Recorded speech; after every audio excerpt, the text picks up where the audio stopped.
भाभी की सौतन पार्ट 1। माँ, भाई ने इस लड़की से क्यों शादी की? मुझे ये अधीरा बिल्कुल पसंद नहीं है।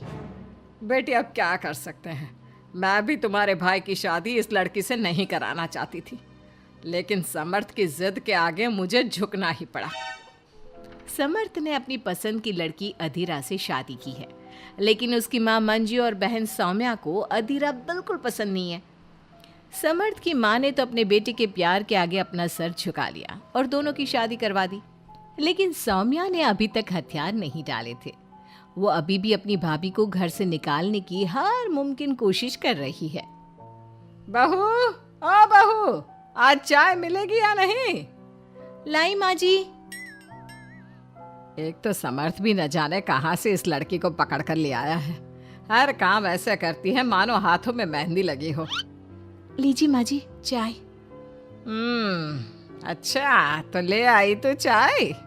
मुझे तो लगा था कि तू सुबह की चाय दोपहर के खाने के बाद देगी।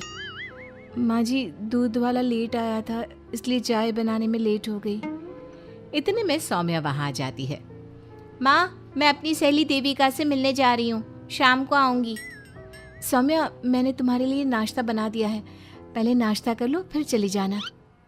मुझे आपके हाथ का बेस्वाद खाना नहीं खाना। मेरी सहेली देविका बहुत अच्छा खाना बनाती है, मैं उसके यहाँ खा लूँगी। ओके माँ, बाय, मैं चलती हूँ।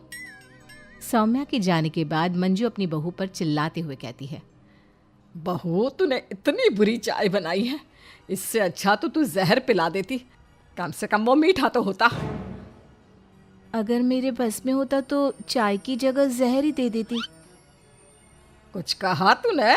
अब नहीं माँ जी, मैं दूसरी चाय बना देती हूँ। रहने दे, मैं जा रही हूँ अपनी बहन के घर, तो घर का सारा काम करके रखना, शाम तक आ जाऊंगी। और हाँ, रात के खाने में कुछ अच्छा बना लेना। मंजू अधीरा पर हुक्म चलाकर चली जाती है। अधीरा बड़बड़ाती हुई किचन में जा रही होती है कि तभी समर्थ वहाँ आ जाता है। अधीरा, नाश्ता लाओ जल्दी से, ऑफिस के लिए देर हो रही है। क्या करोगे नाश्ता करके? किसी को भी मेरे हाथ से बना खाना पसंद नहीं आता, आप भी बाहर ही कर लेना नाश्ता। लगता है माँ और सौम्या ने फिर तुमसे कुछ कहा है, तभी तुम्हारा मूड इतना खराब है। तुम माँ और सौम्या की बातों का बुरा मत माना करो। मैंने माँ के खिलाफ जाकर शादी की है ना, इसलिए वो तुमसे कुछ उखड़ी उखड़ी रहती है।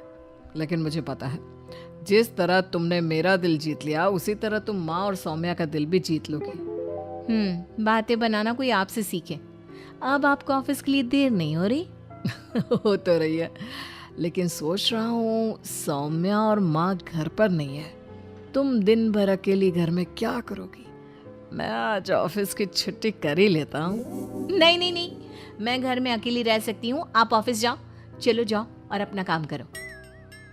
समर्थ ऑफिस चला जाता है और शाम को जब सभी घर आते हैं, अधीरा सबके लिए बड़े प्यार से खाना तैयार करके रखती है। सौम्या सबसे पहले किचन में जाती है। अरे वाह, खाने की तो बहुत अच्छी खुशबू आ रही है, लेकिन मुझे इस खाने का मजा किरकिरा करना ही होगा। सौम्या खाने के अंदर बहुत सारी हल्दी डालकर चली जाती है। उसके बाद अधीरा सबके लिए खाना लगाती है, लेकिन किसी को भी खाना अच्छा नहीं लगता। छी भाभी, कितना बुरा खाना बनाया है। इससे अच्छा तो आप हमें मना ही कर देती कि आप खाना बनाएंगी ही नहीं, तो हम बाहर से ही कुछ अच्छा खाकर आ जाते। कम से कम हमारे मुंह का स्वाद तो नहीं बिगड़ता।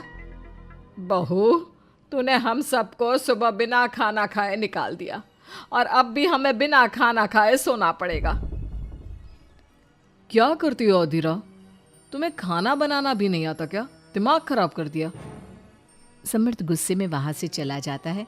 उसके पीछे पीछे सौम्या भी जाती है। भैया, हमने आपसे कितना मना किया था कि इस लड़की से शादी मत करो मत करो, लेकिन आपने हमारी एक नहीं सुनी। आप मेरी सहेली देविका को तो जानती हो ना, सुंदर होने के साथ साथ हर काम में माहिर है। सौम्या देखो, मैं वैसे ही परेशान हूँ, तुम मुझे और परेशान मत करो, जाओ यहाँ से। सौम्या ने समर्थ के दिल में अधीरा के लिए नफरत डालने की कोशिश की। अगली सुबह अधीरा जल्दी सोकर उठी और सबके लिए नाश्ता बना लिया, लेकिन समर्थ बिना कुछ खाए ही ऑफिस के लिए निकल गया।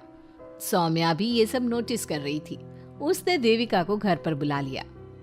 देविका, आज भैया बहुत गुस्से में है, आज तुम ऐसा खाना बनाओ कि भैया उस अधीरा की तारीफ करना भूल जाए। सौम्या, तुम ये सब क्या कर रही हो? तुम्हारा भाई शादीशुदा है, वो कभी मुझसे शादी करने के लिए तैयार नहीं होगा। लेकिन तुम तो भाई से पहले से ही प्यार करती थी ना। हाँ करती थी, लेकिन ये उन दिनों की बात है ना। चुप रहो तुम। अगर तुम्हें भैया को पाना है तो तुम्हें वही करना होगा जो मैं कहूंगी। सौम्या ने जैसा जैसा कहा देविका ने वैसा ही किया। देविका ने बहुत ही स्वादिष्ट खाना बनाया। शाम को सभी लोग इकट्ठा हुए और सबने एक साथ मिलकर खाना खाया। इतना मजेदार खाना खाकर सबने देविका की खूब तारीफ की। समर्थ ने अपनी पत्नी को ताना देते हुए कहा, अधीरा, देविका ने कितना अच्छा खाना बनाया है। तुम्हें देविका से खाना बनाना सीखना चाहिए। अब तो ये रोज की बात हो गई। सौम्या हर बार देविका को अपने घर बुलाती और किसी न किसी बात पर अधीरा को शर्मिंदा करती। सौम्या अपने भाई की बात देविका से कराने लगी। अब समर्थ भी देविका से प्यार करने लगा। सौम्या ने अपने भाई से कहा, भैया आपको देविका पसंद है ना? अरे तुम ये क्यों पूछ रही हो? क्योंकि मैं चाहती हूँ कि आप देविका से शादी कर लो। अरे सौम्या, ये मुमकिन नहीं है, क्योंकि देविका मुझसे शादी करने के लिए कभी तैयार नहीं होगी और अधीरा भी इस रिश्ते से खुश नहीं होगी। आप देविका की चिंता मत करो, उससे मैं बात कर लूंगी। आप बस अधीरा भाभी को समझा दो। सौम्या की बात सुनकर समर्थ अधीरा के पास जाता है। वो उससे अपनी और देविका की शादी की बात करता है।